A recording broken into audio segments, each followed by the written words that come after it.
Email মানে হলো electronic mail, অর্থাৎ MAIL এই যে ওয়ার্ডটা, এই ওয়ার্ডটার মানে হচ্ছে লেটার মানে চিঠি, আর E stands for electronic.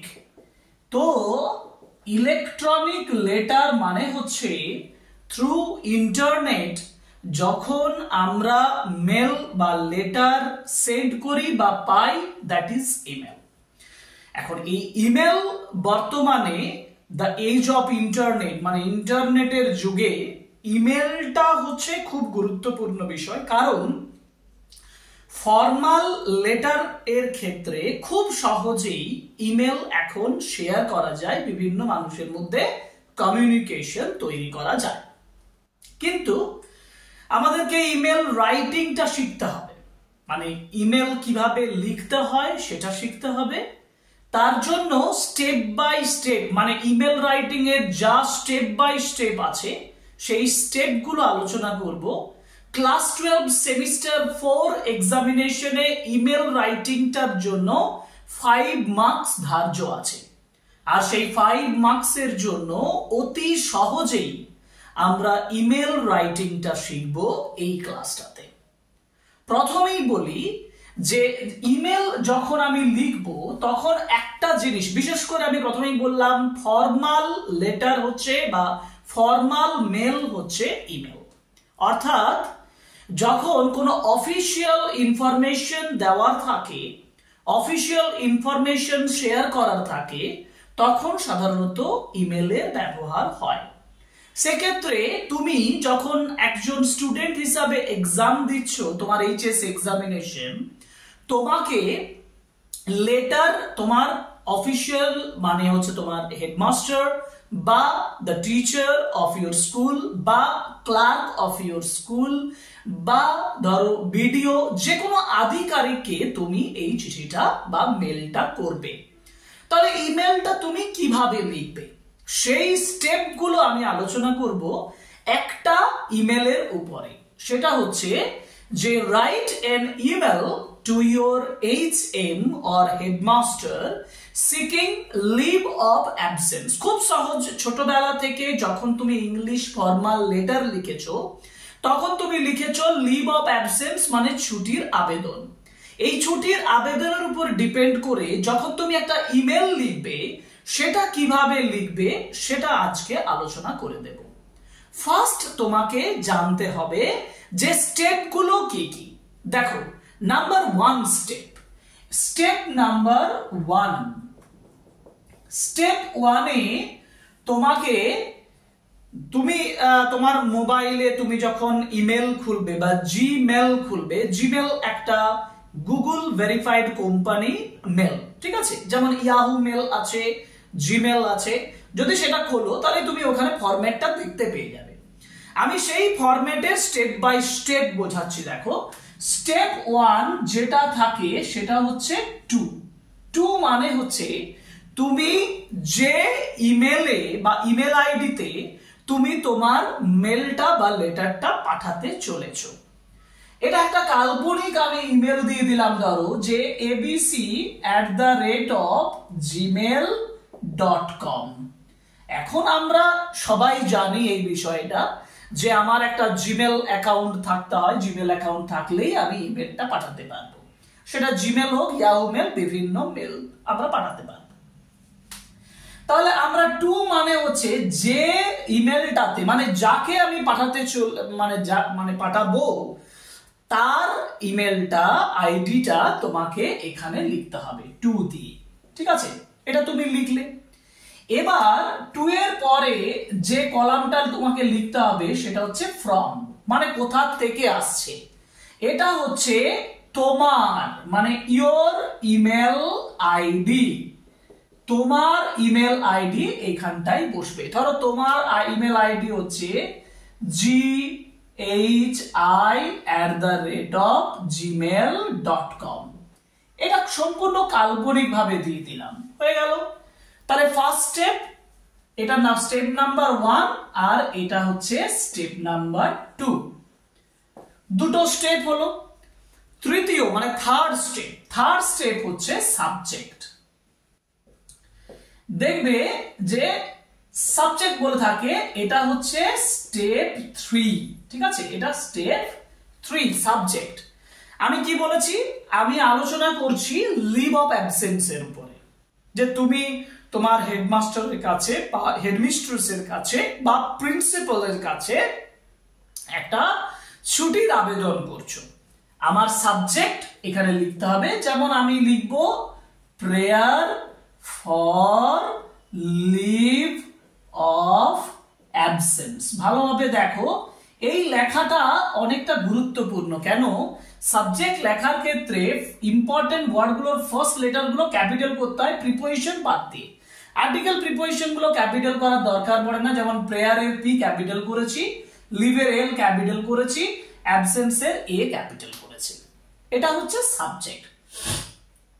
Step 3 তে সাবজেক্ট হয়ে গেল। স্টেপ 4, তাহলে আমার এটা হচ্ছে প্রথম অংশ, ঠিক আছে। সেকেন্ড অংশ মানে এই কানটায় স্টেপ 4 হবে, ঠিক আছে।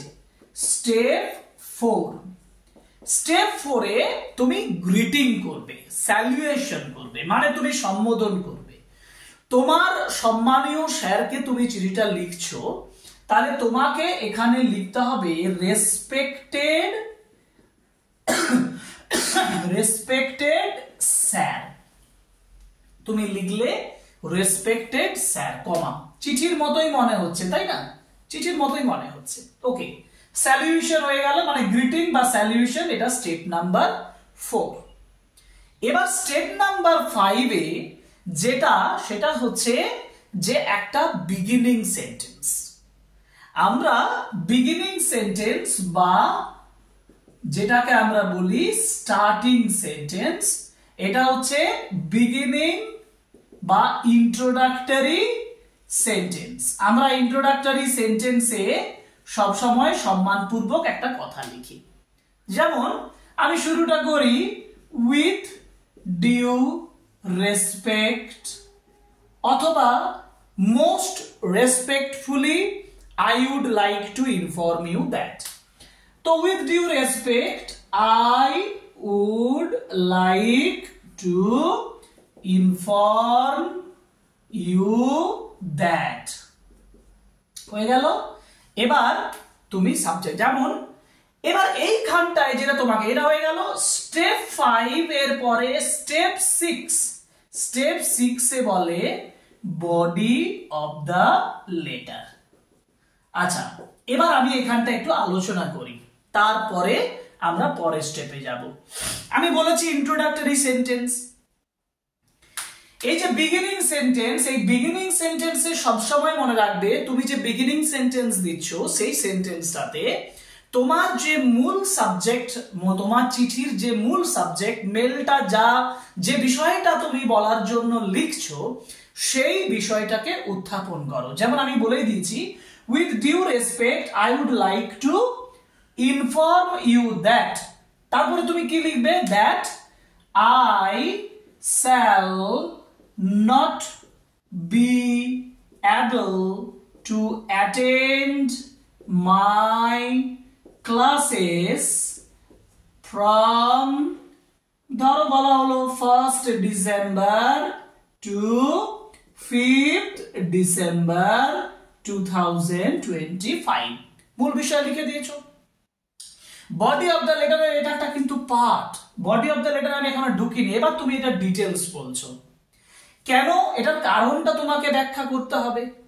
যে ধরো আমি বলেছি I shall not be able to, তাহলে তোমার এমন একটা কাজ থাকবে যে কাজটাতে তুমি ভবিষ্যতে ছুটিটা নিতে পারছো সেটা জেনেই।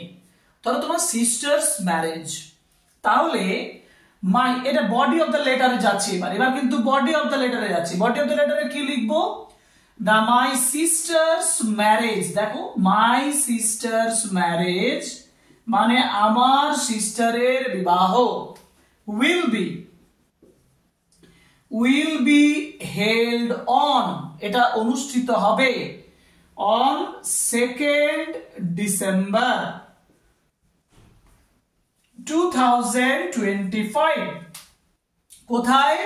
ইন আওয়ার ভিলেজ, আমাদের গ্রামে। সো তাই আমাদের পুরো family, so our whole family will attend this, এটা অ্যাটেন্ড করবে। and I will be বা I shall be করতে পারো, I shall be বা I will be there, কোথায় না, I will be there from 1st to 5th December, এটা ডিসেম্বরটা complete লিখো, ডিসেম্বর। সুতরাং এই জন্য এটা কারণ তুমি বলে দিয়েছো, তাহলে আমি কি চাই? সুতরাং আমি চাই ফর দিস বা so for this I want, আমি চাই permission, I want permission from your desk বা from you, আপনার কাছ থেকে পারমিশন চাই। এই কথাটা বাদ দিয়ে আমি এভাবেও লিখতে পারি যে for this I am seeking, I am seeking মানে আমি চাইছি, I am seeking leave of absence for of কত, 1st, 2nd, 3rd, 4th, 5th, absence of 5 days, ঠিক আছে? তাহলে I am seeking leave of absence of 5 days, আমি of those 5 days করতে পারি, ঠিক আছে? তাহলে I am seeking leave of absence of 5 days, 5 দিনের leave of absence চাইছি। তুই ফুল স্টপ করে দাও, আমার body of the letter complete হয়ে গেল। এবার body of the letter complete করার পরে আমার একটা প্যারাগ্রাফ চেঞ্জ করব, চেঞ্জ করে আমি এখানে এন্ডিং লাইন লিখব। ফর্মাল যে ম্যাটারটা কি, মানে ফর্মাল লেটারের যে ফর্মালিটি সেটাকে বজায় রাখার জন্য তোমাকে এখানে একটা এন্ডিং লাইন লিখতে হবে। কি লিখবো? খুব সহজ, প্রত্যেক ইমেলে তুমি এটা লিখতে পারো। So I shall be highly obliged, তাই আমি আপনার কাছে খুব বাধিত থাকবো, ইফ ইউ কাইন্ডলি, যদি আপনি দয়া করে, if you kindly grant my request, যদি আপনি আমার অনুরোধটা গ্র্যান্ট করেন, মঞ্জুর করেন। তাহলে so I shall be highly obliged if you kindly grant my request, যদি আপনি আমার অনুরোধটা মঞ্জুর করেন। এই কথাটা বলার পরে আমাকে বলতে হবে থ্যাঙ্কিং ইউ। তাহলে আমার এই স্টেপটা, এই যে থ্যাঙ্কিং ইউ পর্যন্ত, এটা এন্ডিং, মানে এটা হচ্ছে স্টেপ নাম্বার 7, স্টেপ নাম্বার 7। এবার স্টেপ নাম্বার, তাহলে 1 2 করে 7টা স্টেপ আমি বুঝিয়ে দিলাম ইমেলে। স্টেপ নাম্বার 8 এ আমি কি বসাবো? স্টেপ নাম্বার 8, স্টেপ নাম্বার এখানে তো 6 বলেছি, তাই না? 1 2 3 4 5 6 বডি অফ দ্য লেটার, এখানে 7। এবার স্টেপ নাম্বার 8 এ আমি যেটা লিখবো সেটা হচ্ছে যে ইয়োর সিনসিয়ারলি, বা শুধু সিনসিয়ারলি কথাটাও লিখতে পারো। সিনসিয়ারলি মানে এটা আবার একবার গ্রিটিং দিয়ে নিজের যে আইডেন্টিটিটা সেটা প্রকাশ করতে হবে। কিন্তু আমরা সাধারণত চিঠির ক্ষেত্রে এদিকে ইয়োরস ফেথফুলি, ইয়োর সিনসিয়ারলি লিখি তোমার খাতার ডান দিকে, কিন্তু তুমি এক্ষেত্রে ইমেলের ক্ষেত্রে বাঁ দিকেই মেনটেন হবে। তাহলে সিনসিয়ারলি কথাটা দিয়ে তোমার নাম দেবে। তো ধরো তোমার নাম হচ্ছে অমিত পাল, তোমার নাম অমিত পাল, এটা নাম দিলে, এবং তোমার ক্লাস ধরো লিখলে ক্লাস 12 রোল নাম্বার 10, হয়ে গেল।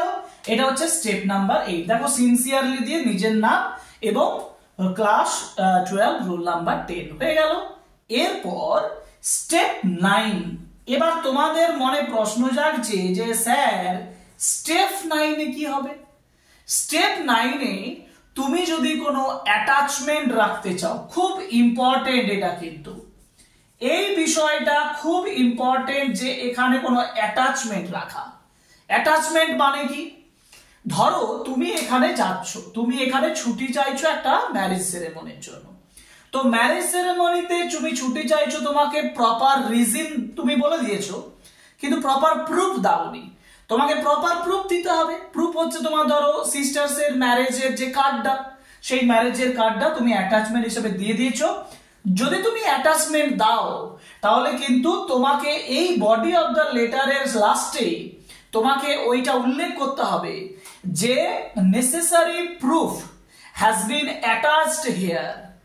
আমার নেসেসারি প্রমাণ এখানে অ্যাটাচ করা হলো, বা necessary document has been attached here.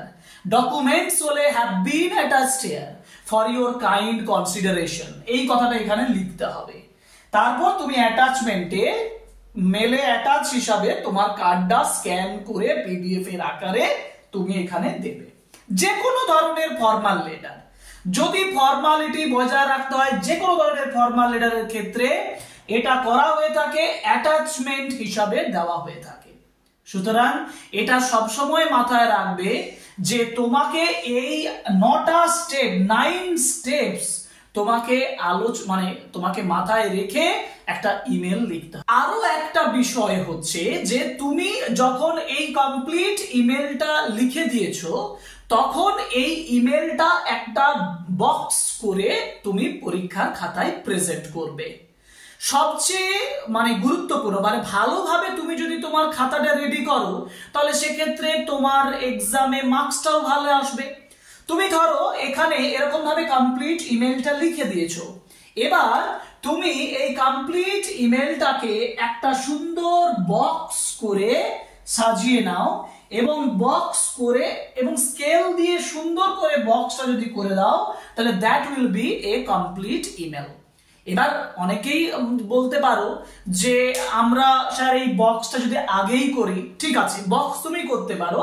প্রথমে তুমি উপরের দাগটা দিয়ে দাও, তারপরে সাইডের দুটো দাগ দিয়ে দাও তোমার খাতার মতো করে, যে পেজটা তুমি পাচ্ছ পরীক্ষাতে। নিচের পোর্শনটা খালি রাখো, কারণ তুমি জানো না যে তোমার এই ইমেলটা কতটা যাবে। তোমার পেজের যতটা ইমেল যাবে, যতটা ইমেল লেখা হয়ে গেল, অ্যাটাচমেন্ট কথাটা লিখে দিলে, যে অ্যাটাচমেন্ট দিয়ে একটা বক্স করে, এই যে অ্যাটাচমেন্ট, এই অ্যাটাচমেন্ট একটা বড় বক্স করে একটা পিডিএফ বলে লিখে রাখলে, হ্যাঁ, এবং পিডিএফ এর নিচে সাবজেক্টটা লিখে দিলে যে ইনভিটেশন কার্ড, এটা লিখে দিলে তারপরে তুমি এটা যখন শেষ হয়ে গেল তুমি নিচে দাগটা দিয়ে দাও। এই হচ্ছে কমপ্লিট ইমেল রাইটিং। তাহলে তোমার একটা ইমেল রাইটিং কমপ্লিট হয়ে গেল এবং ভালোভাবে। আমি আজকে তোমাকে লিভ অফ অ্যাবসেন্স এর উপর ইমেল দেখিয়েছি। এই স্টেপগুলো ফলো করলে দেখবে তোমার ইমেল, এবং ইমেলে বেশি লিখতে হয় না, খুব লিমিটেড রাইটিং থাকে, অল্প করে লিখতে হয়। 5 মার্কসে তোমাকে 80 ওয়ার্ডস, 90 ওয়ার্ডস আর 100 ওয়ার্ডস এর মধ্যে রাখো তোমার একটা সুন্দর, এবং এটা তুমি কমপ্লিট লিখতে পারলে 5 মার্কস তুমি অবধারিত পাবে। ঠিক আছে, তাহলে এই হচ্ছে ক্লাস 12 এর সেমিস্টার 4 এ যে ইমেল রাইটিং লিখতে হবে, সম্পূর্ণ শেখালাম যে কিভাবে how you can write a good email writing. এবং ইমেল রাইটিং তুমি চুজ যদি করো এবং পরীক্ষা যদি লিখো তাহলে কিন্তু একটা ভালো মার্কস তোমার জন্য রেডি হয়ে আছে। সুতরাং আজকের ক্লাসটা আশা করি তোমার অনেক বেনিফিশিয়াল হবে। আমরা আরো এক্সাম্পল নিয়ে আসবো, আমরা বোর্ড ওয়ার্কের মাধ্যমে ইমেল রাইটিং তোমাদেরকে করাবো।